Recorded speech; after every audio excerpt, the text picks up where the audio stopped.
Hey guys. What's up? In today's video, I'm going to share my experience of trying to live like a minimalist for 30 days. But before we dive in, let me give you a quick rundown on what minimalism is all about.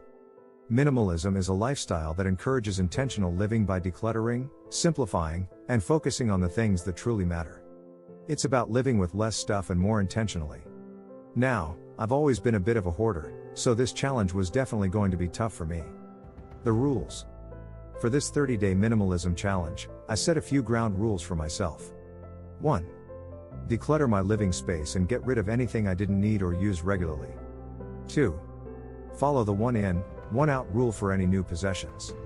3. Avoid impulse purchases and only buy essentials. 4. Digitize as much as possible, for example, books, music, movies. 5.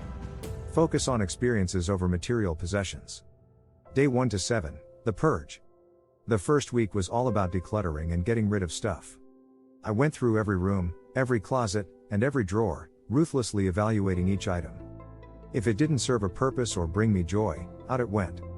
I ended up donating or selling a ton of clothes, books, knickknacks, and even some furniture. It was surprisingly liberating to let go of all that excess stuff. My living space felt so much lighter and more breathable.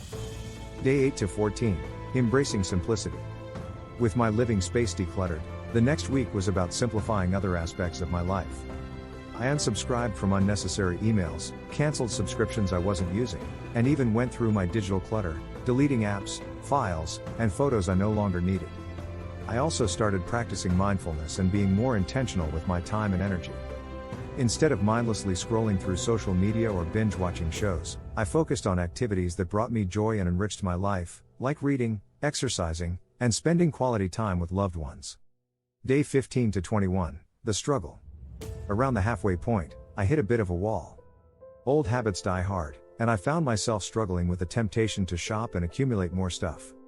There were a few slip-ups where I impulse bought things I didn't really need, but I quickly course-corrected and got back on track.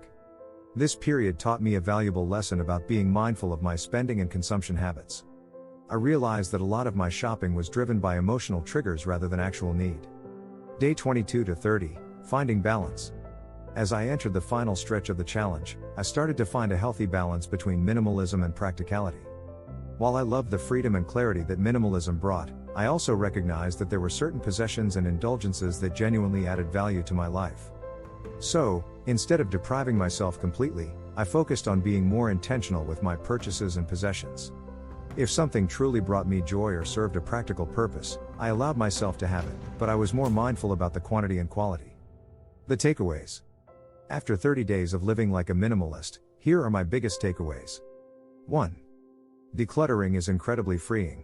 Getting rid of excess stuff was one of the most liberating experiences. It decluttered not just my physical space but also my mind. 2. Intentional living is key. Minimalism taught me to be more intentional with my time, energy, and resources. I became more mindful of how I spent my money and what I allowed into my life. 3. Experiences over possessions. I realized that some of my happiest moments during the challenge came from experiences, not possessions. Making memories with loved ones and trying new things brought me far more joy than any material item. 4. Balance is important. While minimalism has its benefits, it's also important to find a balance that works for you. Depriving yourself completely can lead to burnout or resentment. 5. It's a journey, not a destination. Minimalism is an ongoing practice, not a one-time fix. Even after the challenge ended, I continued to be more mindful of my consumption habits and focused on living with intention. Conclusion. Overall, this 30-day minimalism challenge was an eye-opening and incredibly rewarding experience. It helped me declutter my life, both physically and mentally, and taught me the importance of intentional living. While it wasn't always easy, and there were moments of struggle, the benefits far outweighed the challenges. I emerged from this experience with a newfound sense of clarity, freedom, and appreciation for the things that truly matter. If you're feeling bogged down by clutter and excess, I highly recommend giving minimalism a try. Even if you don't go all in, incorporating some minimalist principles into your life can be truly transformative. That's it for today's video. Let me know in the comments if you've ever tried minimalism or if you're interested in giving it a shot. I'd love to hear your thoughts and experiences. Don't forget to like, subscribe, and hit that notification bell for more content like this. Thanks for watching, and I'll see you in the next one.